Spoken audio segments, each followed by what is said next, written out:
Salut, bienvenue sur Tuto de Mille. Ce matin, j'ai fait un post sur les commentaires en programmation en C. Et dans le post en question, il y avait un exemple que je t'ai demandé de tester. Et comme je sais que tu es partisan du moindre effort, je vais le tester à ta place. Si tu n'es pas encore abonné à la page Facebook de Tuto de Mille, je te demande de courir vite t'abonner. Pourquoi? Parce que presque tous les 2 jours, je fais un post où je mets des exemples et je raconte ma vie aussi. Donc, il faut t'abonner. On va prendre l'exemple-ci de ce post ce matin, juste pour voir les commentaires. Il y a 2 façons de faire un commentaire en programmation en C. Soit tu mets 2 barres, à savoir ceci. Les 2 barres, c'est quand le commentaire occupe juste une ligne. Et si le commentaire est un peu plus long, il va falloir utiliser la barre et l'étoile au début, l'étoile et la barre à la fin de ton commentaire pour que ça se considère comme un commentaire. Maintenant, on va faire le test. Dans le post, je t'ai demandé d'utiliser CodeBlocks ou bien Visual Studio. Dans mon cas, j'ai essayé de tester CodeBlocks sur Mac. C'est installé, hein, mais ça ne compile pas. Je ne sais pas ce qui se passe avec le compileur. Donc, on va utiliser Xcode, qui est l'IDE qui vient déjà avec les ordinateurs Mac. On va copier l'exemple. Oh, je dois m'arrêter à l'exemple, je ne dois pas tout copier. Ok, on coupe ici. Donc, dans ce cas, au lieu d'utiliser le CTRL-C, CTRL-V de Windows, je vais utiliser commande-C. Et pour coller, je vais utiliser commande-V. On va ouvrir Xcode et on va créer un nouveau projet. On va appeler ça exemple tout court. Donc, on va créer un nouveau projet dans Mac OS qu'il faut choisir. Et il faut sélectionner Command Line Tools. Tu cliques sur Next. Ici, le langage par défaut, c'est souvent celui-ci, le Shift. Mais, comme avant, j'ai fait l'exemple, c'est pour ça que c'est resté C. Donc, on va sélectionner C comme langage. Et ici, on va écrire exemple.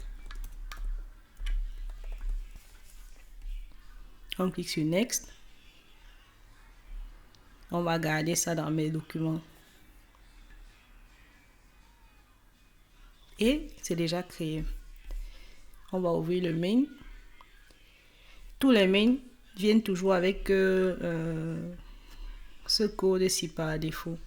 Pourquoi? Parce que c'est le code basique qu'on aime bien voir, Hello World. Et ça imprime ou à la console. Donc on peut compiler un peu pour voir comment ça va s'imprimer. On va cliquer sur Product, Run. Et voici la console ici en bas, que je vais un peu soulever, pour que ce soit un peu plus haut. Et là, on a Hello World barre N. L'utilité de la barre N, c'est pour que la phrase qui apparaît Program ending with exit code 0. 0, pourquoi? Parce que le return ici, c'est égal à 0. Pour que cette phrase-ci apparaisse en bas, on a mis la barre N. Si j'enlève la barre N, je crois que j'ai cliqué. Ok, là c'est sélectionné. Si j'enlève la barre N, je peux toujours compiler sans problème. Je clique sur Product, Run. Ça se compile. Seulement, le texte d'avant, c'est sur la même ligne que l'autre. Donc c'est pour ça qu'il faut toujours mettre barre N pour que les choses partent à la ligne et que ce soit plus facile à lire.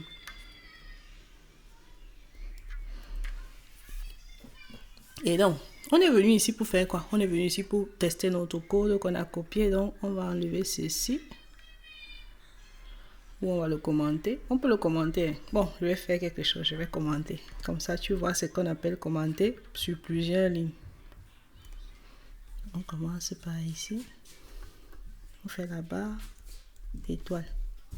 Quand tu mets la barre étoile, tu vois que tout ce qui était écrit avec des couleurs avant, c'est devenu un commentaire. Non? Donc, il faut mettre étoile et la barre pour fermer le commentaire. Et comme ça, à partir d'ici, je peux faire mon CTRL-V et mon programme est considéré tranquillement comme un nouveau programme, non? Et maintenant, on a un warning. Un jour, on va arriver sur l'explication de ce que veut dire un argument. Pour le moment, centre-toi seulement pour voir comment on commente.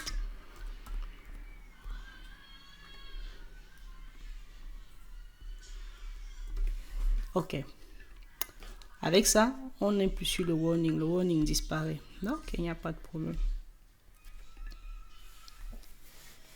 Donc, on appelle la librairie Stadium. On a la fonction main, qui est la fonction principale. Il y a 1, 2, 3 entiers, 3 variables entières. On sait que C est la somme de A plus B. Et on va imprimer la somme de A. Et B est C. Je mets pourcentage D parce qu'il y a un autre post de cette semaine où je t'expliquais comment on imprime les différents types de variables en console. Quand ce sont les entiers, c'est pourcentage D. Quand ce sont les décimaux, c'est pourcentage F. Quand ce sont les caractères, c'est pourcentage C ou pourcentage S. Donc, on va exécuter ce dernier. On va entrer dans Product, Run. Et là, comme j'ai oublié de mettre la barre N, tout est écrit sur la même ligne. Donc, on va d'abord inclure ça. Barre N. On va encore compiler. Et là, on a notre première phrase qui est là. On a un peu plus clair ce qu'on est en train de faire, non? Je peux mettre 2 fois la barre N pour que ce soit, il y ait une séparation. Ok, je crois que si je clique ici, ça compile déjà. Ok, tu vois, il y a une séparation. Quand tu mets une barre la deuxième fois, il y a une séparation entre ce que je vais imprimer et l'indication du compilateur pour me dire qu'il a fini l'exécution du code ou du programme. Maintenant, il y a une seule chose qu'il faut retenir ici. Quand tu imprimes et que tu mets pourcentage D, la fonction printf s'attend à ce que ces 3 pourcentages D là, il y a une variable qui va remplacer ces pourcentages D. C'est ce que tu es en train d'indiquer à la fonction print. Donc, si tu l'indiques qu'il y a 3 pourcentages D, il attend 3 arguments. A, B et C. Maintenant, l'ordre doit être comme ça vient là. Si tu dis la somme de A, il faut que la première variable soit A. Et B, il faut que la deuxième variable soit B.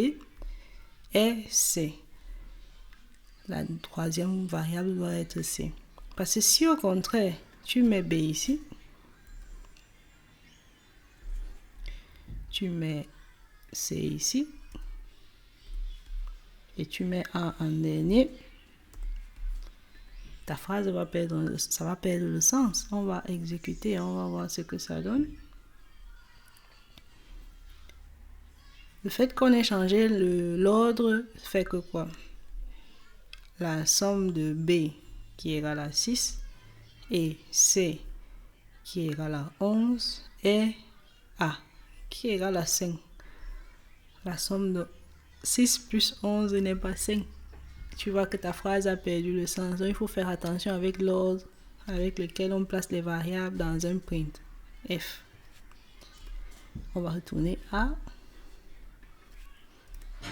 B et C. Par contre, on peut mettre BA et mettre C en dernier parce que ça donne toujours 11. Parce que si tu mets la somme de 5 plus 6 est égale à 11, ou la somme de 6 plus 5, c'est toujours égal à 11. Mais ce qu'on ne peut pas mettre, c'est qu'on mette C avant. Ou bien on peut écrire C est la somme de A. Bon, je vais un peu mettre les exemples comme ça, on voit. Que de raconter les choses sans, alors qu'on a un compilateur devant nous. Donc, je vais mettre ceci. Printf. C'est la fonction qui imprime à la console. Je vais écrire pourcentage D est la somme de pourcentage D et pourcentage D. Mais là-bas N, que ce ne soit pas collé.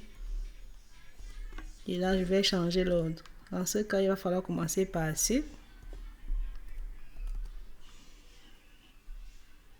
A